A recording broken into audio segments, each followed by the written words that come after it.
Vídeo número 21. Part 2. Mosaics amb simetria central. Vegem un exemple.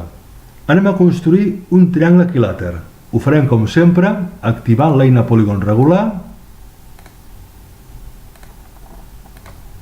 3 vèrtexs, i ara aplicarem a aquest triangle una simetria, en aquest cas axial, respecte al costat AB. Activem la icona simetria axial d'aquest triangle respecte a aquest eix. Ara aplicarem a aquest triangle d'aquí, el triangle ABC, una simetria central respecte al vèrtex B. Activem simetria central, selecciono el polígon, aquí està seleccionat també la vista algebraica, respecte al punt B, que serà el nostre centre de simetria. Faig el mateix pel triangle aquest d'aquí sota. Activo simetria central, selecciono centre de simetria B. Ja tinc l'altre polígon. Tinc 4 polígons, apareixen també a la vista algebraica, tots ells amb un àrea de 1,73 unitats quadrades. Ara assignem un color a aquests triangles. Per exemple, aquest d'aquí li assignem un color groc. Augmentem la intensitat. Aquest d'aquí li assigno un color negre. Augmento l'opacitat. Ara en aquest d'aquí el que farem serà baixar el seu fons, la seva opacitat. Propietats, si la baixo, què passa? Veiem que queda a la vista la quadrícula. Si la pujo, lògicament, agafant un color cada cop més fosc. Que és el color que per defecte ens dona el GeoGebra, però el que podem canviar, com ja sabem perfectament. Imaginem que ara m'interessa que aquest d'aquí es quedi de color blanc. Vaig aquí, color blanc, fixeu que tinc seleccionat aquest polígon, està seleccionat, aquí també la vista algebraica, és el polígon U2', i li assigno màxima opacitat. Què passa? Que si volguéssim dibuixar el contorn d'aquest triangle, assignant un color determinat, tinc un problema que he de resoldre. El problema és que per dibuixar el contorn necessito conèixer els punts.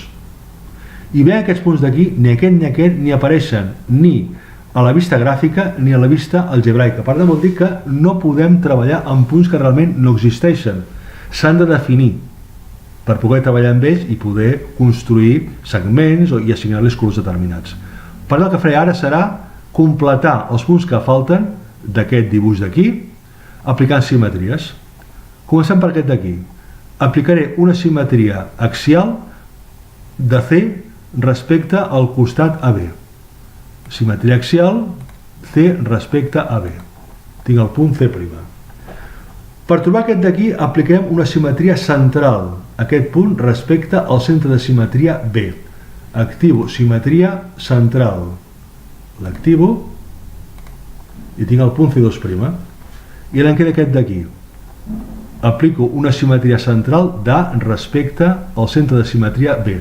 Simetria central d'A respecte al centre B. Tinc el punt A'.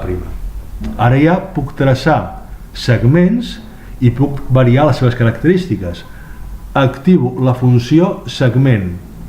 I ara li assignem un color, per exemple, blau, i amb un gruix més gran, al màxim en aquest cas. Bé, comencem del punt B al punt C2' i del punt C2' al punt A'. I he aconseguit el que jo volia. Ara ens en quedarà dues coses. Fer desaparèixer les etiquetes, ho selecciono tot, botó dret, una altra vegada, les etiquetes ja estan eliminades de la vista gràfica i ara hem de fer desaparèixer els punts.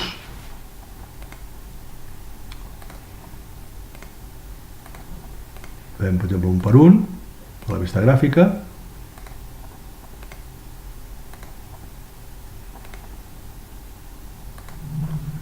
Si m'interessa puc fer desaparèixer els eixos i també la quadrícula. Puc donar fins i tot un fons a la vista gràfica, com ja hem vist en alguna ocasió. Podem escollir com a color de fons un color, per exemple, blavós. Ja ho tenim.